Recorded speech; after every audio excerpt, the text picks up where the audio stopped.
All right, today we're going to talk about sales. You know, sales impacts everybody's lives, every part of our world, whether you're a housewife, or whether you're whether you're a salesman, no, an engineer, you're always having to sell. Say a school teacher. You'd go, a school teacher doesn't have to sell. Oh, she does. She's got a group full of kids that she's got to pitch. Every day she's got to go in there and sell what you're going to read in this book and make it interesting enough for you to want to study. You know, sales, it truly drives everything. I said, a wife, a husband, we come home from work, she comes home from work. She's got to sell that day she had, right? If it's a tough day, we have to, like, as a husband, I have to hear about all of those things that my wife had to overcome in that day, right? And she's a writer, and a fantastic writer. But so she's a managing editor at a newspaper. Now she gets into her stories, and she's an amazing writer, and she'll write this fabulous story. And then her boss will go, yeah, this title, and maybe you should have gone this way or that way. And she's the managing editor. You think she would have it? No, but she has to sell that story. She's got to sell it up. So everybody really has to sell something. And in business, we live by sales.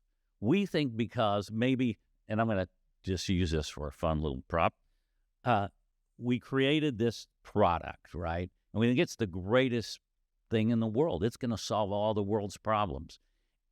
But if nobody knows about this, if nobody is selling it to you, to the public, to whoever they want to target, it's just going to go away. And I often wonder how many things are created that could solve problems, could solve so much in our lives, but it never gets to market because nobody understood how to sell it. It's a great product, but it's, probably the cure for cancer is living somewhere in somebody's brain, but they didn't have the salesmanship to pull it off. So I'm bringing you a friend of mine today that's going to talk about, subliminally how he manipulates what he does as a salesman. It's pretty fascinating, and his life is incredibly fascinating, and he's a great friend, and you're going to have some fun today. I'm going to have some fun today because he's a mentalist and a would you say sleight of hand maybe artist.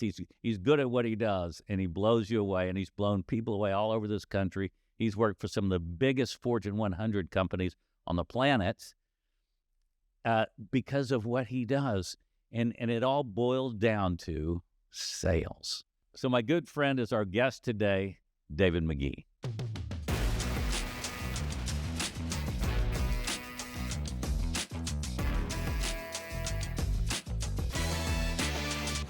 Dave, thanks so much for coming in today. It's so important that people understand sales, and you're the ultimate salesman. You came from sales. So I'm excited for you to talk to our friends today and tell them kind of your journey. Sure. And then how you ended up to be, one of the best mentalists in the world. It's funny because you and I go back a pretty long way. We actually met, and I don't know if you remember this, but we actually met in Austin at a celebrity golf tournament. Wow. And I was there with my buddy and our dear friend, Burton Gilliam. Yeah. And they were doing a big auction, and you were there helping out with the auction that night, talking because everybody knew you. And that was my first introduction to you. And from there, the friendship just grew, and we'd start running into each other because we both go to a lot of these events. Sure. To help raise money for people for various foundations. So, it's been, I tell people quite simply, I live a very blessed life. I really do. I started out when I came to the Dallas-Fort Worth area in marketing. I had a friend of mine that said there's a new company, and it wasn't really a new company, but really it was kind of young in its infancy at the time, starting out, becoming a national name, and it was Interstate Battery Corporation. Wow. Where did you come from? Shreveport, Louisiana. Okay. My parents came to the U.S. They were Irish immigrants. My father had a fourth grade education. Wow. My mother had equal. My father became an entrepreneur and business owner and got involved with a large bank in Shreveport, Louisiana, also as well, with Dr. Boyd, and had an amazingly blessed life as well. And did you go to college? Went to college. I fluffed off at Louisiana Tech for a couple of years. My dad said, enough of that foolishness. I'm not spending my money on that. Brought me back to Centenary College, where I spent a year or so. And then out of college, came to... That's when you came to Dallas. Yeah, came to Dallas, and I needed a job. So a buddy of mine was dating a relative and said, hey, why don't you come here? This company, they're looking for salespeople. Do you think you could sell? And I said, yeah, I could sell. No doubt about that. All along, when I see what you do, I'm going, this dude was born with this. When he was 5 years old, he had to be reading people's minds. I thought you were an A student, president of every club in school, because my gosh, you knew what people were thinking. Listen, if I brought up my school background, you would die. You would be embarrassed. I made poor grades in school. And the reason I did is because I had a teacher that was tremendous. Her name was David Magee, and that's a whole different subject on how important a real solid teacher is in a child's life. All the other teachers thought I was useless, thought I was lost. It was she knew that I was, my mind, I was hyper. And I had ADHD back then. We didn't know what it was. Didn't know what it was. Yeah. So they first stuck me on Ritalin, slowed me down to nothing. Teacher said, get him off that. He learns his stuff and he gets it, but then he's way ahead of the other kids in class and he gets bored. Tell me about this teacher and what grade that was. That was in the probably 7th or 8th grade. Okay. 9th grade. So you attribute so much to this. This teacher was a lifesaver for me. And I'm still in contact with her here on a regular basis to this day. Oh, my. Talking to her when I go to a show in Shreveport, I've made sure to have her and her husband in the audience. I bring them in as my guests. I love her like a mom. Does she know the impact she made on you? Oh, yeah, because I tell her all the time. Yeah. I make sure and tell her. She saved my life in school. She really did, because the other teachers could care less. And that's why I'm saying the importance of a teacher in a child's life. People don't seem to really understand how important that is. On a child that needs it, really, and more importantly. But I needed it. What is the old saying? People don't care about how much you know until they know how much you care. Boom. Right? Number one. Number two, they like the person they're dealing with. I don't care what you're selling them, what you're giving them. They're going to love you. And that's what it was about Genevieve Nash to me. I saw that she cared about me as a child. I remember her telling me, I had to go outside of the classroom. David, you were entertaining, and I had to tell you, stop. And I had to go out, and she said, because I was laughing so hard. You had me in stitches. And I knew then every single one of my graduation yearbooks, Tommy, you can go back. Yes. And every year, teachers and students, I'm going to see you on TV one day. Wow. I'm going to see you on TV. You're going to be something. Honestly, I can pull them out and show them to you. And every one of those things, I played the piano and I learned by ear. So I would play it in the gym and I'd make up funny songs and the kids are rolling. So that's what really brought them to me. And so I knew I had that improvisational, interactional abilities. Yes. And that's what helped me in sales. That's right. So then I came to Dallas, started with Interstate Battery Corporation. Quick little story. And again, important, I believe, for someone that is mentoring or is a sales, in charge of sales, or talking to someone like me. He has me in his office, and the guy says to me, what are your goals here?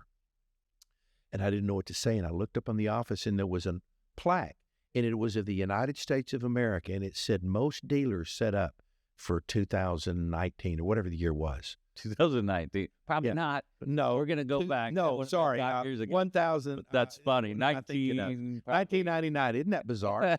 2025. Yeah, thank you, Tommy. 1999. Right? You're only 26 today. Yeah, that's right. Exactly. I wish. And I look at that thing. It's most dealers. I said, I want to win that. And he looked at me, started to laugh. Not the response I expected from a guy that was there to motivate me. He's a sales manager. And I said, what's wrong? He said, well, the only reason I got that, and I've been here 9 years, and the only reason I got it is because we started a new program for Napa stores and those type of places, parts stores. Mm-hmm. And he said, we pulled all our people off the road to do that, and I had to go out and do just the basic product. And he said, that's why I got it, by fault. Now, how big do you think Interstate Battery was at this time? They were national.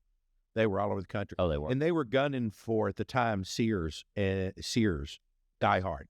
They were the number one. They were the number one. Sears was a Die Hard, was the number one. And our job was to go out and prove that our cold cranking amps and our adjustments were better than anybody else. You know, you bring that back and we'll adjust that battery for you and we'll take care of it. We'll rotate that stock and we'll put them in on consignment. So that was my job, to really get those dealers going, right? Mm-hmm. So once a week we would go out.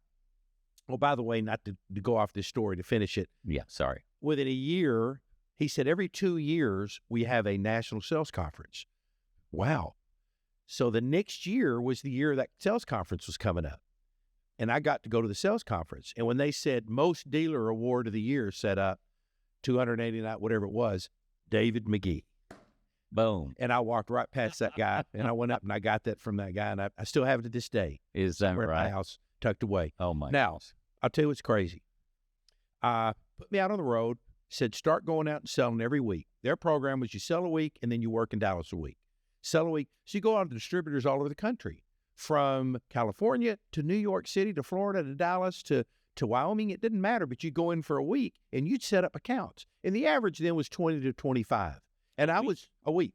And I was doing 35 to 40 to 45 accounts a week. That's huge. It was unbelievable. I mean, how in the world, there's only so much time in a day. In a day. Exactly. But I was going in, I was popping them. But here's what they didn't know and didn't realize.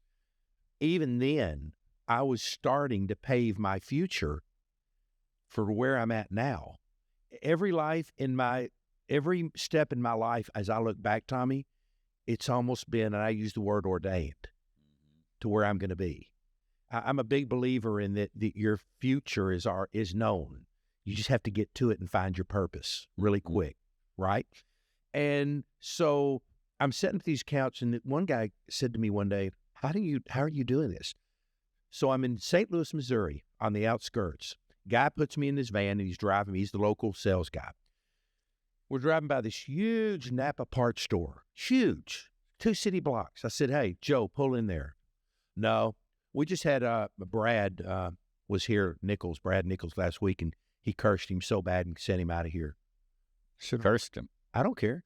His wife and him both cursed him. I don't care. Pull over. No, well, let's not waste our time. Joe, pull over, right? So direct competition with Interstate Battery. And the parts stores weren't happy because Interstate was putting them in mom and pop gas stations and stuff. Well, they'd always relied on going to the Napa. Oh, yeah. So now they become a real competitor, correct? It was just business, capitalism, correct? So here's the deal. And the dealer didn't have any investment in it. It was put on consignment. And they would rotate them and keep fresh batteries in there. If you sold it, you paid for it. Wow. Right? It's a great deal. Yeah. But no you think, yeah. So people were still reluctant. So I go into the thing, and immediately the guy starts cursing me. Get the blank out of it, Interstate, because I have the emblem. I said, no, I just want to talk to you. I said, what's going on with this deal? Why is this so? This is an opportunity for you.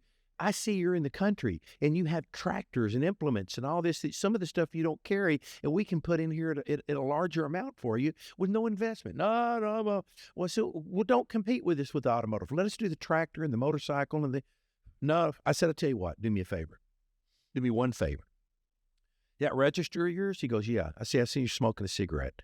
Reach in that register and take out a quarter and put it in your hand. He goes, okay. And I said, just do it. I'd never seen anything like this He didn't know what was going on. So he took the quarter out. Now, I'm going to tell you this verbatim, not leaving anything out for the doubters listening. Puts a quarter. I take his cigarette, lay it on there. I said, you know that a quarter has a certain nickel in it. When they make these, there's a certain nickel. And the nickel gets soft and pliable. And with the heat, you can do crazy things. So I take his quarter, and I take the cigarette, and I said, now, Tom, says guy, I forget his name. Tom, if I can take this cigarette and put it through the quarter and let you take a drag off of it while it's in there. Will you let me put in 2 racks of tractor batteries and maybe a few automotive? And he goes, yeah, because you can't do that. Okay.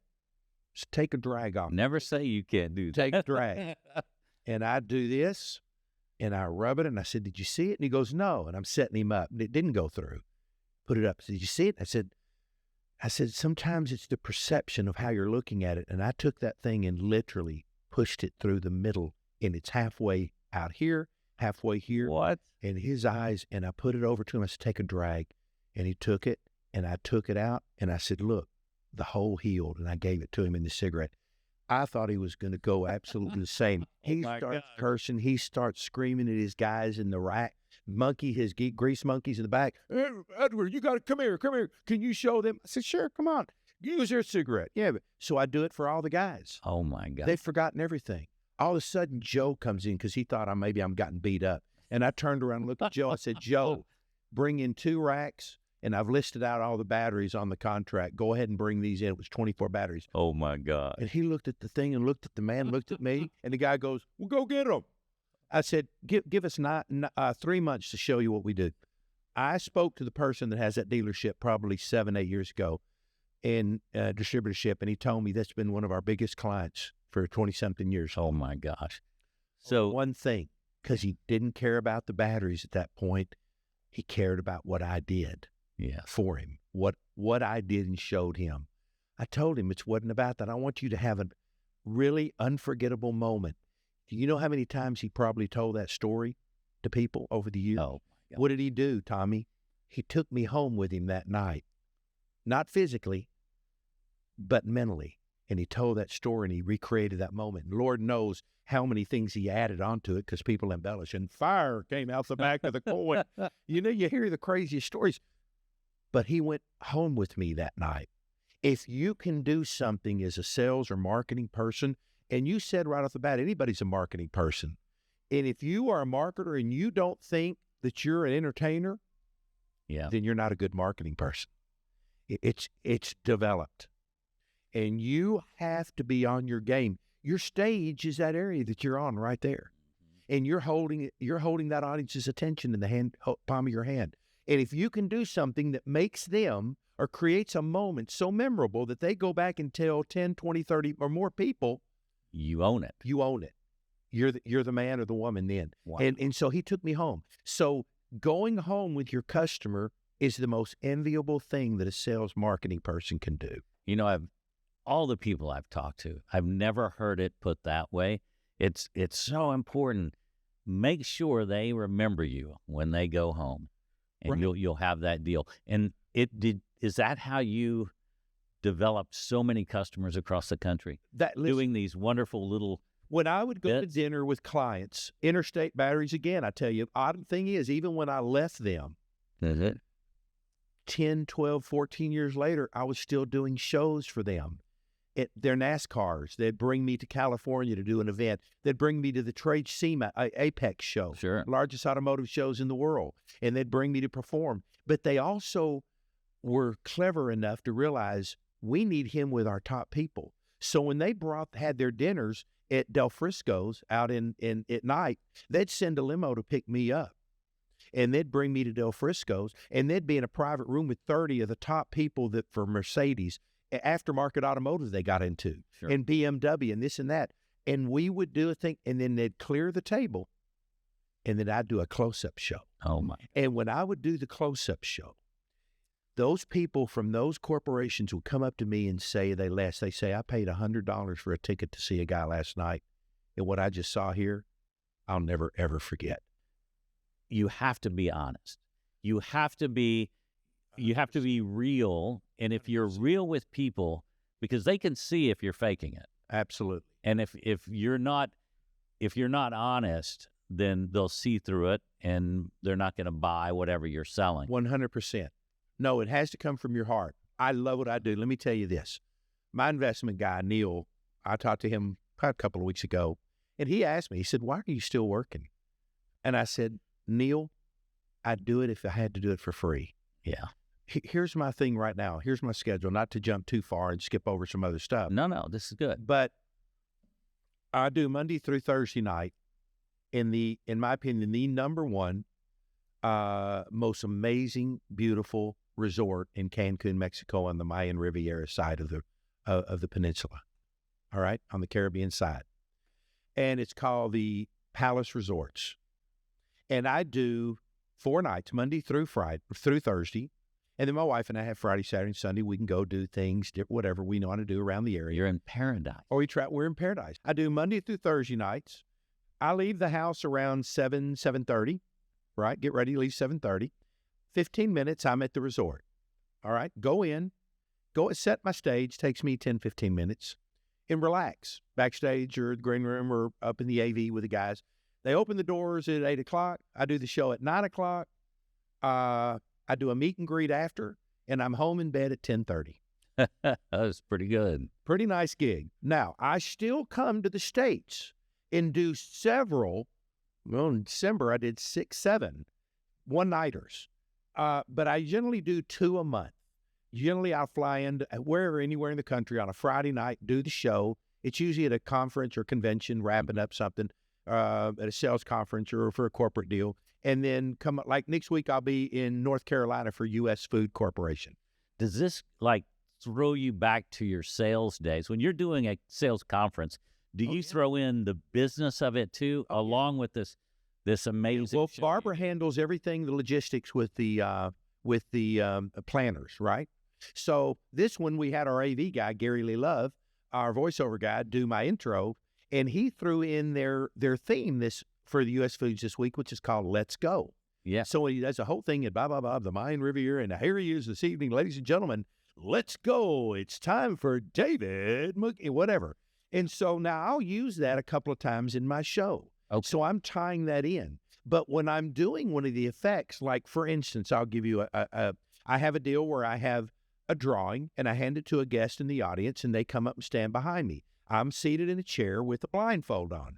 And I tell the audience, I'm going to manipulate, persuade, and engage every choice she makes tonight. And she has 5 different markers in a cup, and she's going to reach over, and I'm going to tell her to listen closely, physically reach over and pick up one of the markers now. She does, and I say, color in the sun. She starts to color, and I ask her, do you believe you made that choice? Yes, 100%. Perfect. And I said, now, folks in the audience, listen to my voice, the tonality, the cadence of my voice, everything means something. I said, now, I want you to understand this. She believes she's using something that all of us were born with called free will. But actually, I'm manipulating, persuading, and engage her through my voice, through the verbal cues. I'm getting scared right now because he's probably manipulating me this whole time. No, here. not at all. I'm not like that all of a sudden. So, no. So all of a sudden, she puts that marker down. I say, now look at another marker. You got one? Yeah. Pick it up. Picks it up. Color in the beach ball. She colors 5 different things, the ocean, the palm tree, and an umbrella, right? She makes all the choices.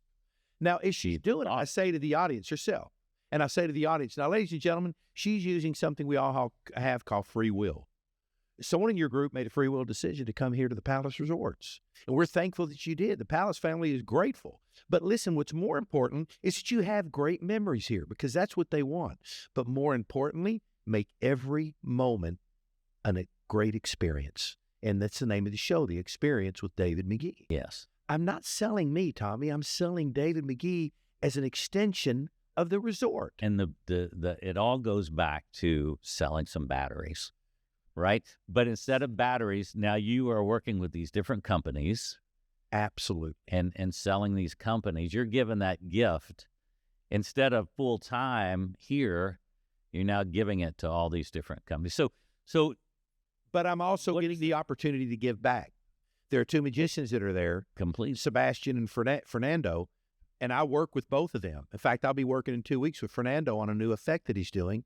So it gives me the chance to mentor and develop better talent for the resort. So I'm not getting paid for that. That's a labor of love for me, right? This goes you want to pass on if you pass it on and you're passionate about what you do, everything you want. I told you earlier not to be arrogant, but Barbara and I are living in a situation where we literally want for nothing. Yeah. We're so blessed. We can go anywhere in the world. We can do anything. We can come back and forth as much. We just came back this weekend because we have our very first ever grandchild. Our little grandchild, Scarlet Hope. Yeah. And she's like not even a month old. She's just really beautiful. And we're going to go see her again tomorrow, How'd I get this lucky that I get Dave McGee in this chair? Yeah, because I had had a granddaughter. So, but no, the thing is, you have to look at other people too and watch what they do, just like you, what I watched. Now, when I first started doing these celebrity golf tournament things, I watched those guys like you and Bubba and how they interacted with people. So you learn, but you have to learn. Well, you and I talked about this earlier. The history is important. When you get into any industry, I think it is imperative that you know the entire history of it if you want to be successful. Like Mike Tyson. This guy is a historian on boxing. He can tell you everything about and anything. And you look at Mike and you hear Mike and people go, well, he's just uneducated. That's right. And he's not. No, this dude is on. He can tell you anything about boxing from its original history. And that's right. And I think some of your greatest actors and actresses also had that love of history. And they knew whose backs and shoulders they stood on. Nothing made me more proud and happy as a young actor, 19 years old. I'm in Hollywood, and I'm getting the chance to spend time with the Bob Hopes, right, and the Dean Martins, and these guys and the Buddy Hackett's, right, and Frankie Avalon was a big helper in that. 99% of these people right now listening are going, who? That's right. But these guys were, my mentors. They were the ones, that I inspired to be like. Sure. Now, for me, I thought I was going to sing and dance my way through Hollywood. My mom never told me, son, you can't sing and dance either. Realize that, though. But luckily, limitations, Tommy, and that's what I mean about reinventing. Yeah. You didn't just go there where a lot of people now will do this. They'll say, that's not for me. That's it. That's my dream. I'm done. Yeah. That's the mindset that they had.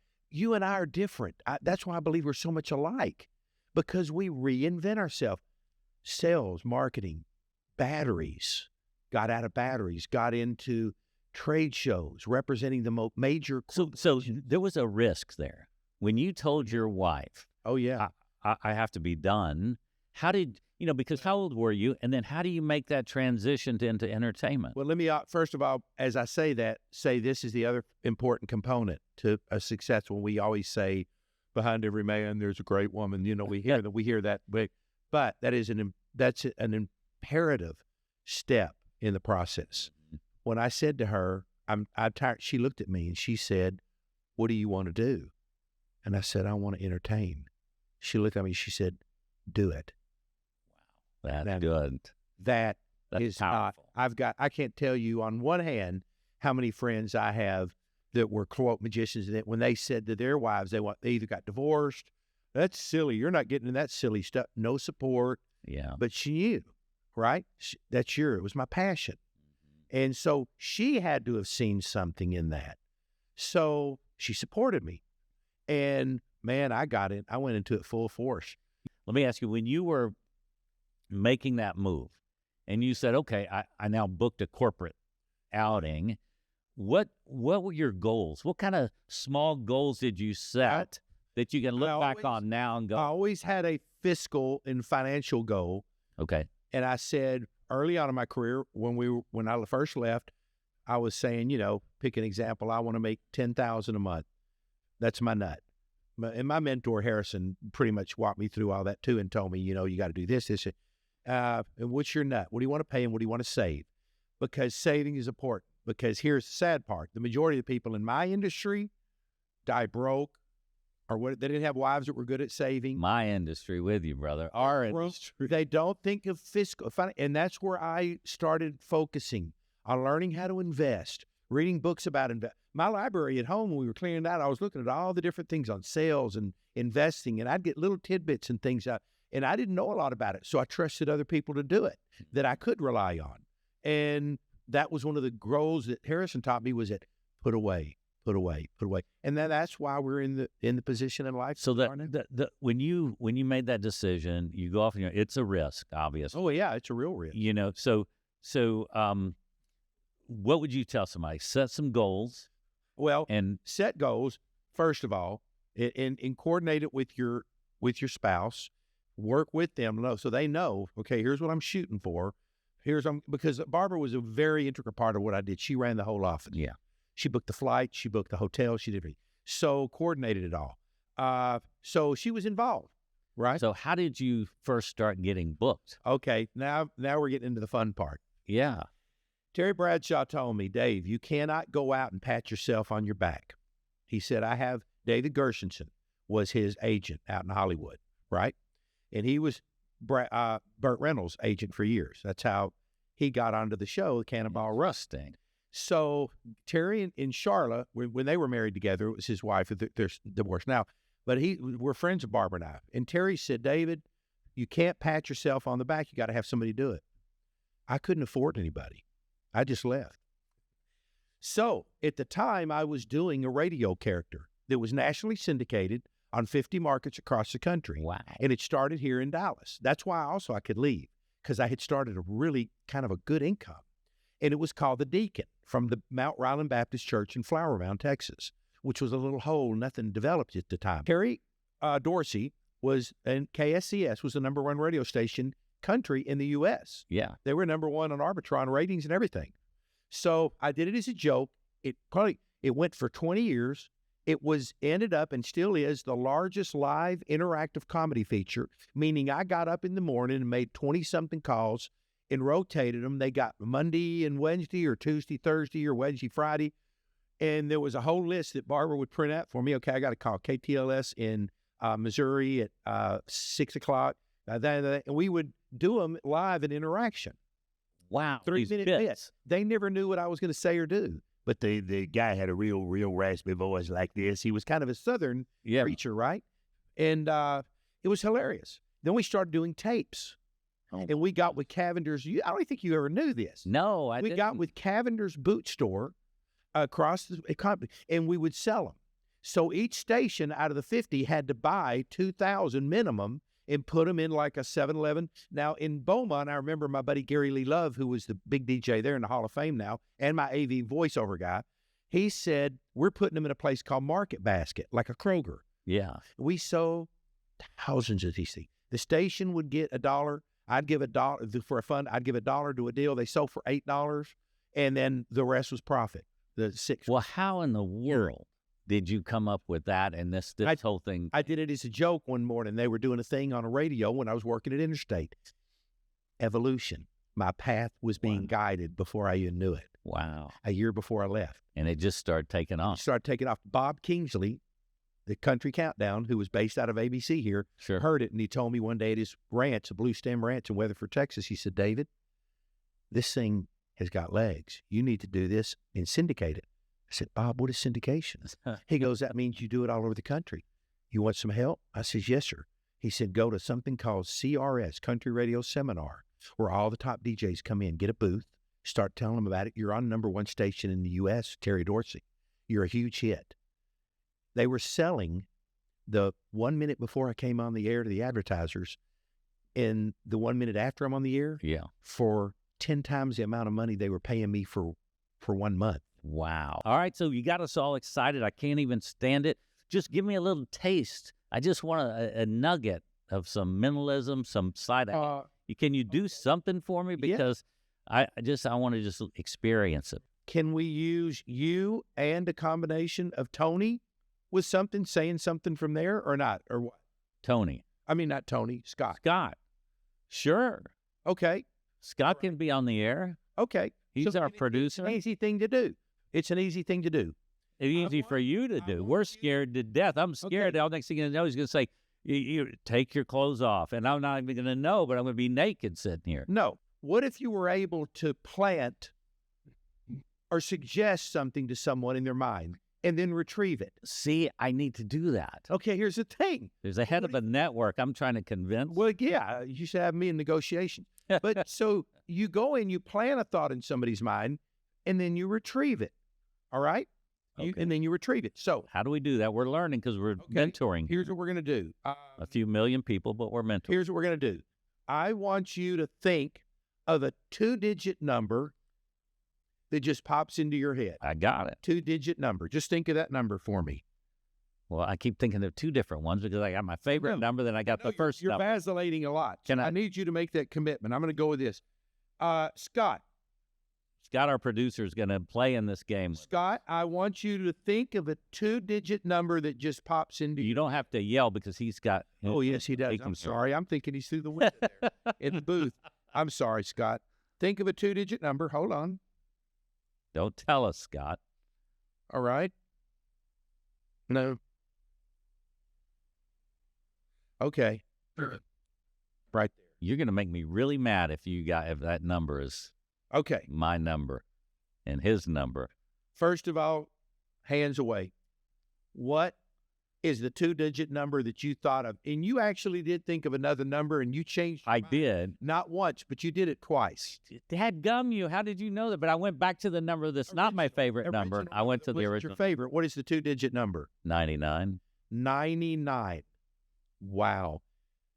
Don't say wow. I know you know what the number was. Scott. Telling, what is your 2-digit number that just popped into your Lie, Scott, lie. No, I'm just kidding. 48. 48. 9948. Correct? Yes, it's correct. Dadgummit. If you turn that over, I'm going to die. What? Now, stop it. Now, see? 99.48. He turns over this thing that he wrote down earlier, 99 and 48. I'm so angry right now. I can't even spit. But you look at it this way. Here's what I want people to understand. I think this is a really cool quote, and I don't know where I got it, and I'm not taking credit for it.